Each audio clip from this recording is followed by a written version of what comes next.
BA तृतीय वर्ष के प्रश्न पत्र में आज हम बात करेंगे हिंदी कहानी जगार के सारांश और उसके तात्विक विवेचन की। कहानी के संदर्भ में प्रश्न पत्र में जो प्रश्न पूछे जाते हैं वो प्राय उसकी तात्विक विवेचना के संबंध में होते हैं। इसके लिए हमें सबसे पहले ये समझना होगा कि किसी कहानी के कितने तत्व होते हैं। कहानी और उपन्यास, इनके बारे में जितने भी प्रश्न पूछे जाएंगे वो इनके तत्वों के आधार पर ही पूछे जाएंगे। कहानी के मुख्य रूप से 6 तत्व होते हैं। पहला तत्व है कथा वस्तु और शीर्षक। दूसरा तत्व पात्र और चरित्र चित्रण।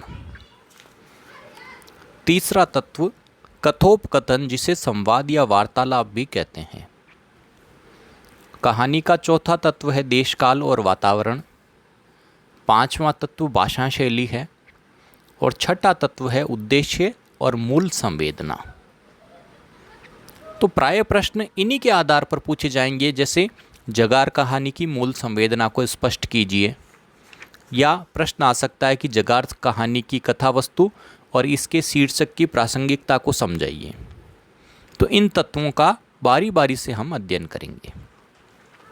सबसे पहला तत्व जिस पर किसी कहानी का विकास होता है वह है उसकी कथा वस्तु।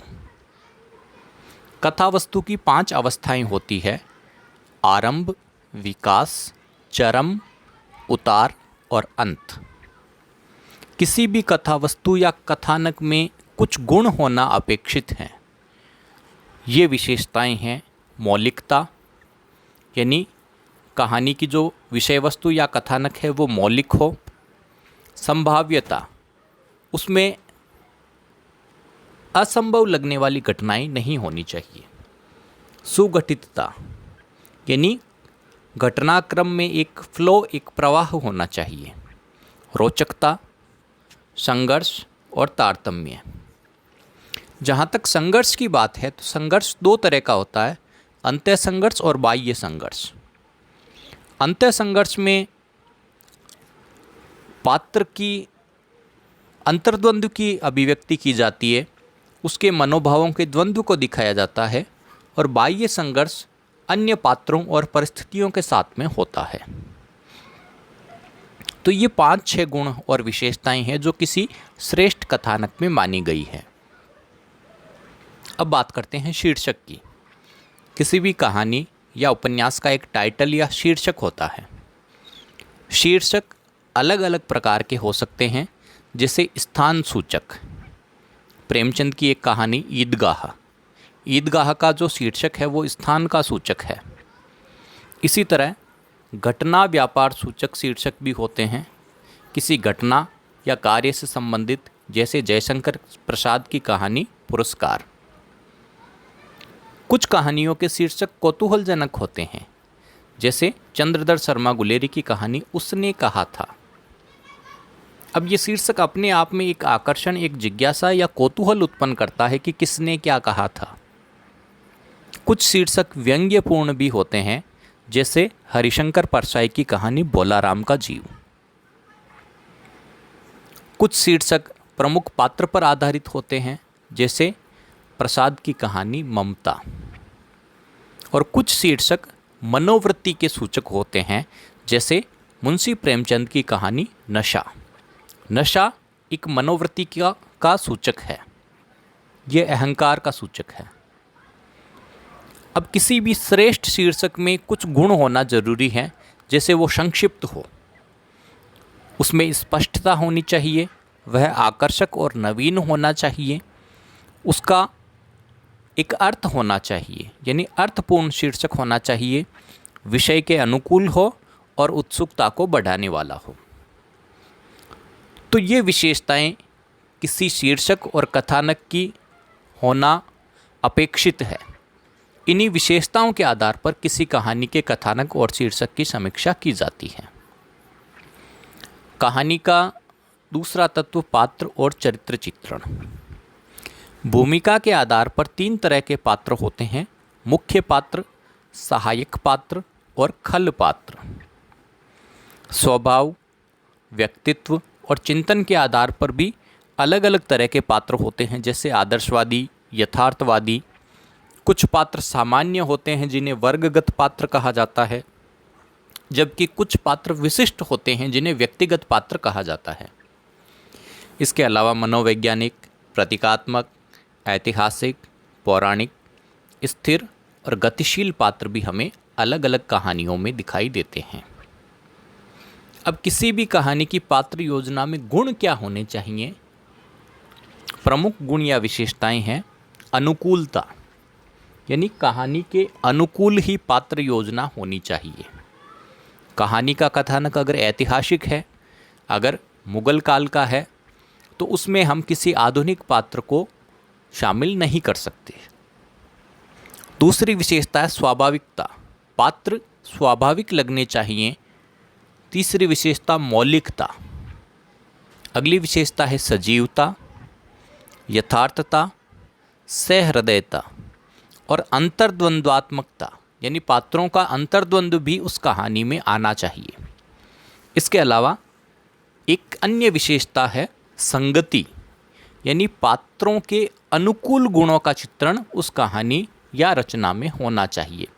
जिस तरह का पात्र है उसी के अनुकूल गुणों को प्रदर्शित किया जाना जरूरी है।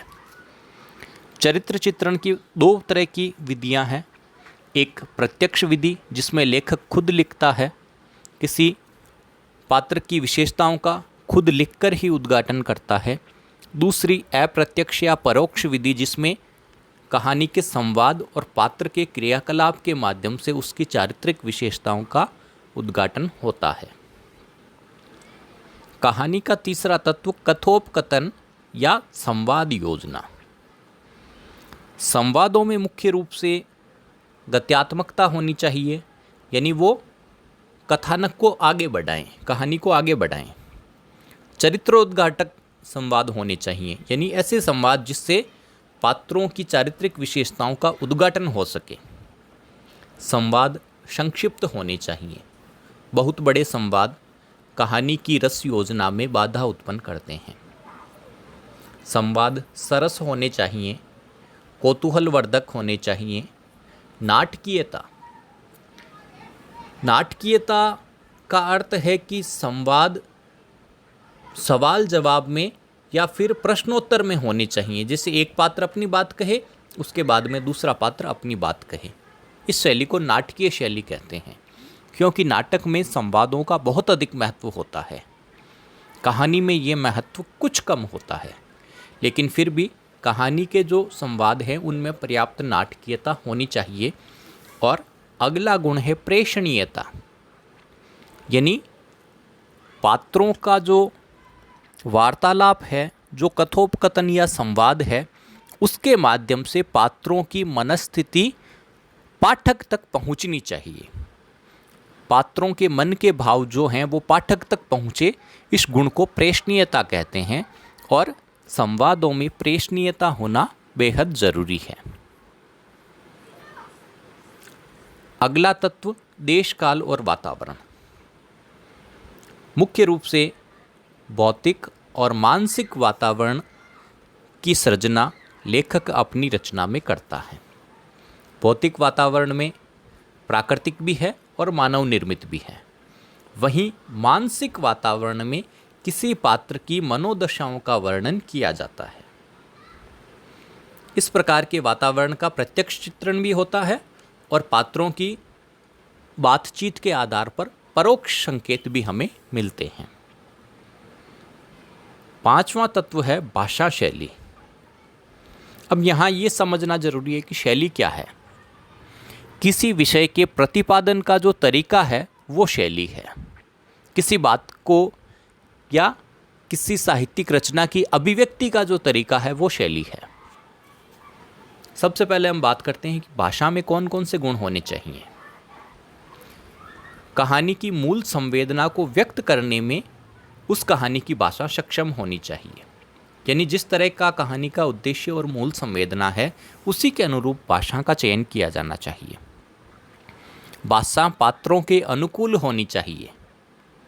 अगर पात्र अनपढ़ है तो उसकी भाषा में अंग्रेजी और आभिजात्य वर्ग की शब्दावली नहीं आनी चाहिए। इसी तरह अगर कोई अफसर बात कर रहा है, कहानी में कोई पात्र है जो अधिकारी है, तो उसकी भाषा में उसके स्तर के अनुरूप शब्दों का चयन होना चाहिए, उसमें ग्रामीण शब्दों का चयन नहीं करना चाहिए। तो ये है भाषा पात्रों के अनुकूल होना चाहिए। भाषा सरस होनी चाहिए, बोधगम्य यानी उसे आसानी से समझा जा सके, इस तरह की भाषा का उपयोग किया जाना चाहिए। भाषा विषय के अनुकूल होनी चाहिए। जिस तरह का विषय है, जिस तरह का कथानक है, उसी के अनुरूप हमें भाषा का चयन करना होगा। भाषा में प्रवाहशीलता का गुण होना चाहिए, यानी एक फ्लो होना चाहिए जो कथानक को गति दे। भाषा आलंकारिक भी हो सकती है, सजावटी हो सकती है, और भाषा में चित्रात्मकता होनी चाहिए, यानी ऐसी भाषा का उपयोग जिसे पढ़कर, जिसे सुनकर पाठक या श्रोता के मन में एक चित्र बने। भाषा प्रतीकात्मक भी हो सकती है। कई पात्र अपनी बात को पूरी न कह के सिर्फ संकेत के माध्यम से अभिव्यक्त करते हैं, तो ये गुण जो है वो प्रतीकात्मकता कहलाता है। इसके अलावा भाषा ध्वन्यात्मकता और गुणों से युक्त होनी चाहिए। ध्वन्यात्मकता का अर्थ ये है कि पाठक अपनी मनोवृत्तियों के अनुसार भी उस वार्तालाप से, उस भाषा से कुछ अर्थ अलग से निकाल सके। अब बात करते हैं शैली की। हम बात कर चुके हैं कि किसी विषय के प्रतिपादन की जो पद्धति है वो शैली है। कहानी में शैली के अलग अलग प्रकार होते हैं, जैसे ऐतिहासिक शैली, आत्मकथात्मक शैली, पत्रात्मक शैली, डायरी शैली, नाटकीय शैली, संवेदनात्मक शैली, स्वप्न शैली और मनोविश्लेषणात्मक शैली। अब शैली में कौन कौन से गुण होना जरूरी हैं? आलंकारिकता शैली का एक गुण है जिससे कहानी का सौंदर्य बढ़े। शैली में एक प्रवाह होना चाहिए, शैली रोचक होनी चाहिए, उसमें व्यंग्य और हास्य का एक पुट भी होना चाहिए या हो सकता है। शैली में भावात्मकता हो सकती है। प्रतीकात्मकता शैली का एक गुण है। प्रसादपूर्ण यानी शैली जो है वो साफ सुथरी हो, पाठकों के आसानी से समझ में आ सके। और पात्रानुकूल यानी पात्र के अनुकूल शैली का उपयोग किया जाना चाहिए। अब हम बात करते हैं कहानी के अंतिम और छठे तत्व, उसके उद्देश्य और मूल संवेदना के बारे में। किसी भी कहानी के अलग अलग उद्देश्य हो सकते हैं। मुख्य रूप से कहानी मनोरंजन के लिए लिखी और पढ़ी सुनी जाती है। इसके अलावा उपदेशात्मकता, आदर्श की स्थापना, हास्योत्पादन यानी हास्य और व्यंग्य का भाव, यथार्थ चित्रण यानी वास्तविक जगत का चित्रण करना, और मनोवैज्ञानिक चित्रण, ये कुछ उद्देश्य हैं जो किसी भी कहानी या साहित्यिक रचना के हो सकते हैं। उद्देश्य की अभिव्यक्ति उस कहानी में किस रूप में और किस हद तक हुई है, इसे कहानी की मूल संवेदना कहा जाता है। जैसे जगार कहानी की बात करें तो इसकी मूल संवेदना शोषण के विरुद्ध सामूहिक प्रतिकार का भाव विकसित करने की है। इसका एक पात्र जनई है जो गांव के कमज़ोर व्यक्तियों की ज़मीनों पर कब्जा कर लेता है। उसके आतंक के कारण गांव के लोग उसका विरोध नहीं कर पाते, लेकिन जब राजेश उसका विरोध करने के लिए निकलता है तो राजेश का भाई भी उसके साथ हो जाता है। उन दोनों को देखकर पातीराम नाम का एक पात्र अपने तीनों लड़कों को भी उनके साथ कर देता है, और देखते ही देखते पूरा गांव जनई यादव के अत्याचारों के विरुद्ध उठ खड़ा होता है। सामूहिक प्रतिकार की ये शक्ति है कि जनई उस जमीन पर कब्जा नहीं कर पाता, उसे लौटना पड़ता है। तो इस जगार कहानी की मूल संवेदना की अगर बात करें तो मूल संवेदना है अन्याय के विरुद्ध और शोषण के विरुद्ध साहस को उत्पन्न करना, और ये बताना कि जब एक समाज, जब एक वर्ग अन्याय और शोषण के विरुद्ध उठ खड़ा होता है तो अन्याय ज़्यादा देर तक नहीं टिक पाता। इस तरह से ये कहानी आदर्श की स्थापना भी करती है, यथार्थ का चित्रण भी करती है, और मनोरंजन जो किसी कहानी का मूल तत्व होता है उसको भी इस कहानी में अभिव्यक्त किया गया है। मनोवैज्ञानिक चित्रण भी इस कहानी में है। जब राजेश और पातीराम का अंतर्द्वंद्व सामने आता है, उनके मनोभावों का जो द्वंद्व सामने आता है, वहाँ पर मनोवैज्ञानिक चित्रण है। तो इस तरह से आदर्श की स्थापना करना इस कहानी की मूल संवेदना है, और आदर्श की स्थापना सामूहिकता के बल पर और अन्याय का प्रतिरोध करते हुए की जा सकती है। तो इस तरह से हम किसी भी कहानी के सारांश और उसकी तात्विक विवेचना के बारे में पढ़ेंगे। कहानी के जो 6 तत्व होते हैं, उन 6 तत्वों के आधार पर किसी कहानी की समीक्षा किस तरह की जाए, इसका अध्ययन हम अलग अलग कहानियों के संदर्भ में आगे के वीडियोज़ में भी करते रहेंगे। धन्यवाद।